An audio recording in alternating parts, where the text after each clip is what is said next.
Bonjour les taureaux, j'espère que vous allez bien. On va découvrir ensemble vos énergies pour la deuxième quinzaine de février du 16 au 29. Gardez bien à l'esprit que ce sont des énergies générales, c'est comme une sorte de météo et vous seul décidez de ce que vous en faites. Donc prenez uniquement ce qui résonne pour vous dans ce tirage et le reste vous laissez. Je vous invite également à consulter les vidéos de votre ascendant et des autres signes de votre thème astral pour compléter ces informations. Ici, l'énergie avec laquelle vous entrez dans cette quinzaine, ce que vous voulez, comment vous vous sentez, la force qui vous soutient, le challenge à relever, le résultat global de cette quinzaine et un message conseil pour finir. Les jeux que j'utilise sont le tarot Mucha et le petit oracle de l'intuition. Vous retrouvez sous chaque vidéo en description tous les tarots et oracles qui sont régulièrement utilisés sur cette chaîne, ainsi que le lien pour les guidances personnalisées. Alors, vous avez le pape, c'est vous, c'est votre carte, le valet d'épée, le 8 de bâton, 9 de denier, soleil et tempérance.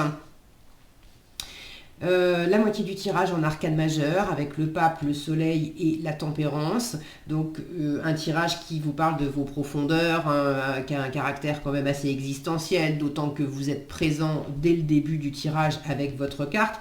Après on a le soleil et la tempérance qui me parlent de là, on est en train de parler de vos profondeurs en termes de bonheur. Qu'est-ce qui vous rend heureux? Qu'est-ce qui vous épanouit? Le fait de faire les choses par vous-même, pour vous-même, de rayonner, de vous poser, de trouver, de vous poser, de vous reposer aussi, de vous ressourcer, de trouver le juste milieu entre peut-être votre intériorité et puis ce qu'il y a à faire, à apprendre, à développer dans le monde. Mais c'est vraiment très axé sur, sur ce que vous sentez, qui est vraiment vous, et qui vous amène au bonheur en fait. Et bien c'est chouette, hein, c'est chouette. Alors, avec ce pape, vous démarrez la quinzaine, donc avec le fait d'être pleinement vous-même, de la spiritualité, peut-être pour certains une forme d'enseignement. Alors est-ce que c'est vous qui dispensez un enseignement? Est-ce que vous recevez un enseignement? Parce que ce que vous voulez pendant la quinzaine, c'est quand même le valet d'épée et c'est l'apprenti du tarot, c'est l'étudiant du tarot. Donc est-ce que vous êtes en train de vous former, en train d'apprendre des choses? Si c'est pas une formation, c'est de découvrir, peut-être d'aller découvrir en vous, découvrir des facettes de vous, une démarche de développement personnel et d'avoir quelqu'un autour de vous qui vous guide. Ça peut être un coach, un mentor, un thérapeute, une personne qui est sage, une personne qui est bienveillante. Alors là on a un pape, mais c'est pas nécessairement un homme, hein, ça peut être une femme. Une personne bienveillante qui vous écoute sans vous juger, là, il y a un environnement, à travers une personne ou peut-être plusieurs, il y a un environnement qui vous permet d'être vous-même, qui vous permet de vous projeter dans l'avenir sans de laisser exister vos questionnements, de laisser exister vos doutes, de laisser exister vos envies aussi, mais il n'y a absolument pas de jugement. Il y a juste de l'ouverture et de la bienveillance. Et ça, c'est quand même super agréable. Alors, c'est peut-être aussi en vous d'avoir...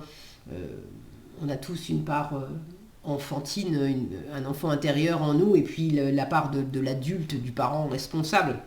Peut-être que cette part de vous, de parent responsable, laisse cette part plus enfantine, plus jeune, cet enfant intérieur, libre, d'avoir de nouvelles envies, de se tourner vers de nouvelles personnes, de nouvelles communications, de nouvelles idées, de nouvelles croyances, de nouveaux points de vue.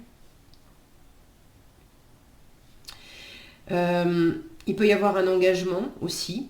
Alors peut-être que pour certains, vous voulez apprendre, c'est par rapport à un travail dans lequel vous vous êtes engagé. Alors est-ce que vous êtes depuis longtemps dans ce travail et il y a une opportunité d'avancement ou de vous former à quelque chose pour, je sais pas, pour faire évoluer votre poste, pour changer de poste, pour enrichir votre travail. Pour d'autres, c'est peut-être d'avoir démarré un nouveau travail et vous avez des choses à apprendre. Pour d'autres encore, cet engagement, c'est pas professionnel, mais ça peut être au sein d'un couple ou de s'être engagé dans une démarche justement plus spirituelle. Et vous êtes en train de découvrir des choses de vous au contact de l'autre, au contact des autres, de découvrir des choses des autres. Bon, j'ai vraiment cette notion d'être tourné vers l'avenir et d'avoir envie d'avoir de nouvelles idées, d'avoir de nouvelles informations, d'accumuler des nouvelles informations, là, d'aller à la pêche aux infos pour en savoir plus et voir comment vous allez pouvoir vous épanouir, parce qu'il s'agit vraiment de ça. Hein. En force comme en challenge, j'ai un œuf de denier et un soleil, les deux me parlent de plein épanouissement déjà personnel. Alors avec le soleil, on a cette notion de rayonner et puis d'être dans l'amour et dans le partage avec d'autres personnes. Le 9 de denier n'interdit pas d'être avec d'autres personnes, mais on a cette notion d'indépendance et d'autonomie qui est quand même forte avec ce 9 de denier. Donc dans les deux cas, c'est d'abord d'être pleinement heureux, satisfait par vous-même, pour vous-même, de vous apporter des choses qui vous sécurisent. Alors je dis des choses dans le matériel, de construire, de développer ce qui vous apporte de la sécurité financière, matérielle, mais c'est aussi de développer tout ce qui vous nourrit intérieurement, ce qui nourrit vos valeurs, ce qui vous correspond vraiment. Et là, pour certains, il y a peut-être une forme de quête aussi, peut-être avec l'aide d'un thérapeute ou d'une personne que vous connaissez bien, pour aller à la rencontre de ces valeurs. Qu'est-ce qui me nourrit là pleinement maintenant? Qu'est-ce que j'ai déjà réalisé? Sur quoi je peux m'appuyer? De quoi je suis fière? Parce que j'ai réalisé tout ça, j'ai bâti tout ça dans ma vie, je me suis construite, développée d'une certaine façon, et je reconnais tout ce que j'ai fait pour moi, et j'en suis à la fois fière et puis aussi renforcée. Donc là, cette attitude de privilégier l'autonomie, l'indépendance, de compter sur vous, c'est pas pour vous renfermer, c'est pour savoir que votre premier meilleur ami, c'est vous, votre premier meilleur allié, c'est vous. Et s'il y a une personne sur qui vous pourrez toujours compter, c'est vous.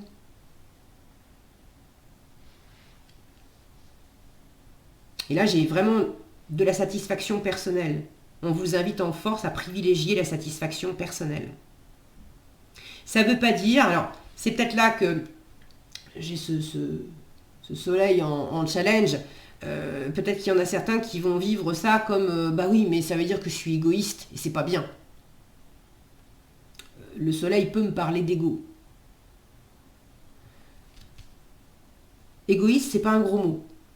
L'idée, c'est je ne peux pas être bienveillant avec les autres et donner des choses agréables aux autres si je ne me suis pas déjà nourri moi-même. Et quand je suis dans le partage avec l'environnement, que ce soit amoureux, familial, professionnel, etc.,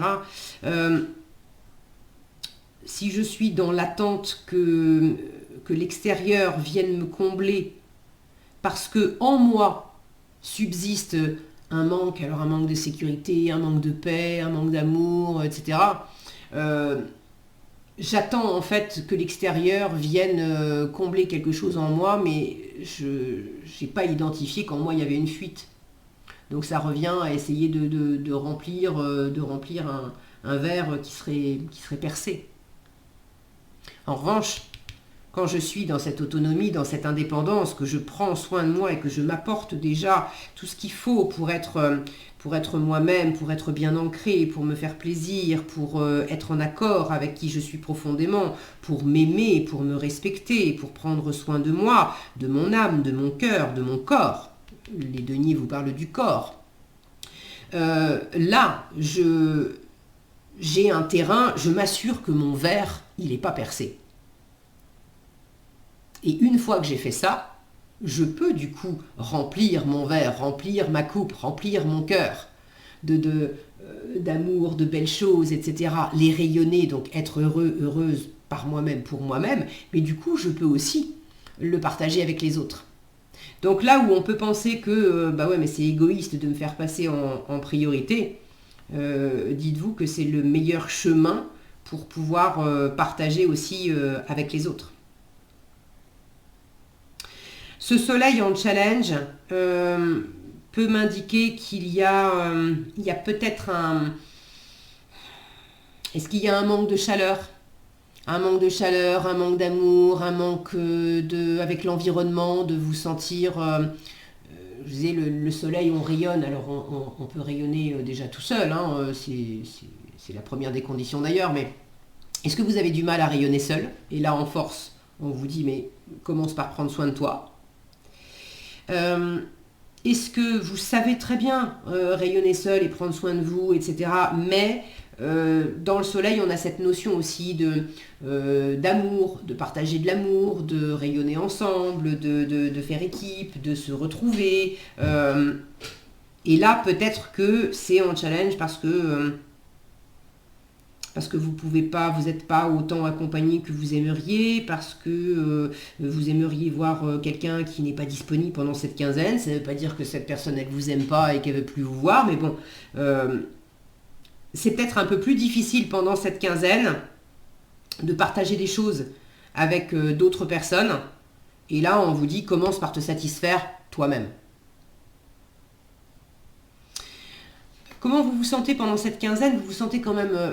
assez agité avec le 8 de bâton. Alors c'est pas forcément une mauvaise agitation, mais le 8 de bâton, il est, pour moi je le vois toujours comme une espèce de tornade, de tourbillon. C'est beaucoup de communication, beaucoup d'échanges, beaucoup d'activités et beaucoup de déplacements. Ça bouge beaucoup dans tous les sens en fait. Donc vous pouvez vous sentir peut-être un peu débordé, un peu comme dans une essoreuse à salade, avoir l'impression que tout va trop vite.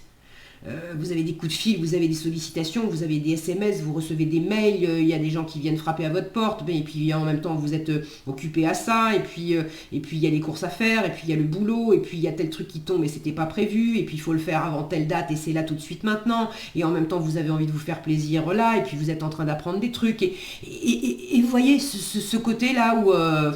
alors c'est pas nécessairement mal vécu, ça peut être une émulation aussi. De vous sentir tous les jours très actif, d'avoir envie aussi de beaucoup partager, de beaucoup échanger et voilà. Mais en tout cas, vous n'êtes pas dans un état d'esprit posé, doucement le matin, pas vite le soir. C'est un peu un tourbillon. Alors, plus vous allez vous ancrer aussi, je parlais des deniers qui sont le côté physique, concret, le corps, plus vous allez vous ancrer à prendre du temps, mais prendre du temps, ça ne veut pas dire prendre des heures.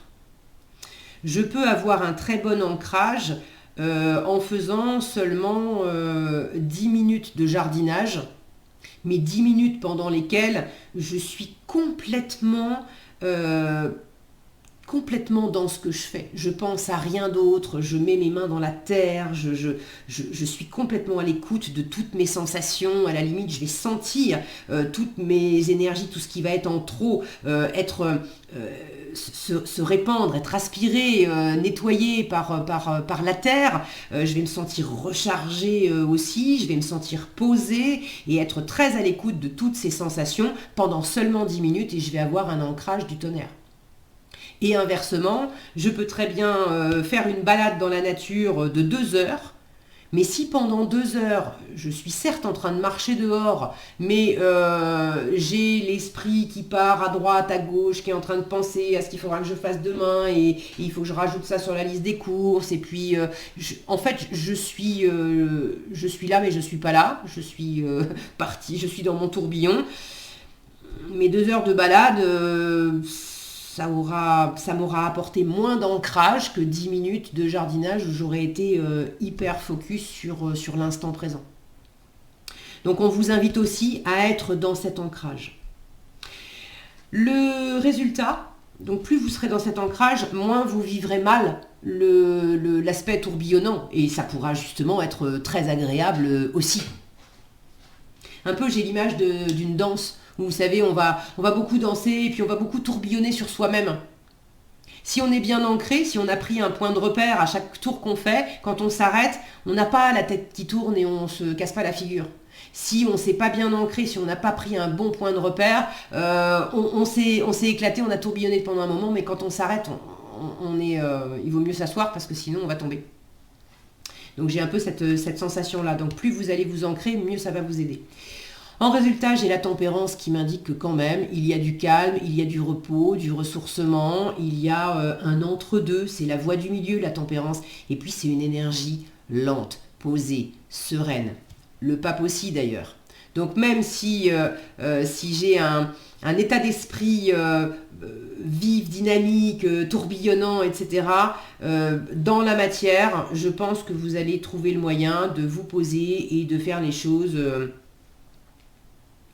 à votre rythme et de trouver un bon équilibre entre votre intériorité et puis les contingences matérielles en fait du quotidien. Vous allez trouver un équilibre entre vous et les autres personnes, entre vous et vous aussi. J'ai de la fluidité dans la tempérance. C'est vraiment l'énergie de l'eau qui va épouser les contours. Donc vous allez, pour moi, vous allez vous adapter en fait aux énergies de chaque jour et puis écouter et faire des réglages au fur et à mesure. J'ai une sensation de sérénité là. Donc c'est plutôt... s'il y a de la communication à avoir, il peut. Là j'ai beaucoup d'écoute. Là je vous disais beaucoup d'échanges. S'il y a de la communication à avoir, c'est de la communication non violente. C'est une écoute active où chacun prend... vous laissez l'autre parler et vous laissez l'autre parler en l'écoutant vraiment, pas en étant en train de préparer votre réponse. Et quand c'est votre moment aussi de parler, vous parlez vraiment en étant... pas en accusant l'autre ou en projetant, etc. Voilà ce que je constate, voilà ce que je ressens, voilà ce dont j'ai besoin, voilà la demande que je formule, et puis je pose ça sous tes yeux, et puis maintenant sens-toi libre de répondre comme tu veux. Donc j'ai quelque chose là de posé, de tranquille. C'est un joli tirage, j'aime bien. Conseil, enfin le message conseil, permission et bonheur. Donc autorisez-vous le bonheur, les taureaux. On vous dit, même si tes proches ou la planète vont mal, ne culpabilise pas d'être heureux. Le soleil en challenge. Ne culpabilisez pas de briller, de rayonner. Cette vibration élève celle des êtres que tu croises et enrichit le monde. Donc ça commence par vous et après vous pouvez le diffuser sur les autres. Voilà ce que j'avais pour vous les taureaux, j'espère que cette vidéo vous sera utile. Si elle vous a plu, je vous invite à la liker, la partager, la commenter. Et pour être averti quand je publie de nouvelles vidéos, il suffit de vous abonner et d'activer la cloche des notifications. Prenez bien soin de vous, passez une agréable quinzaine et je vous dis à bientôt dans un prochain tirage.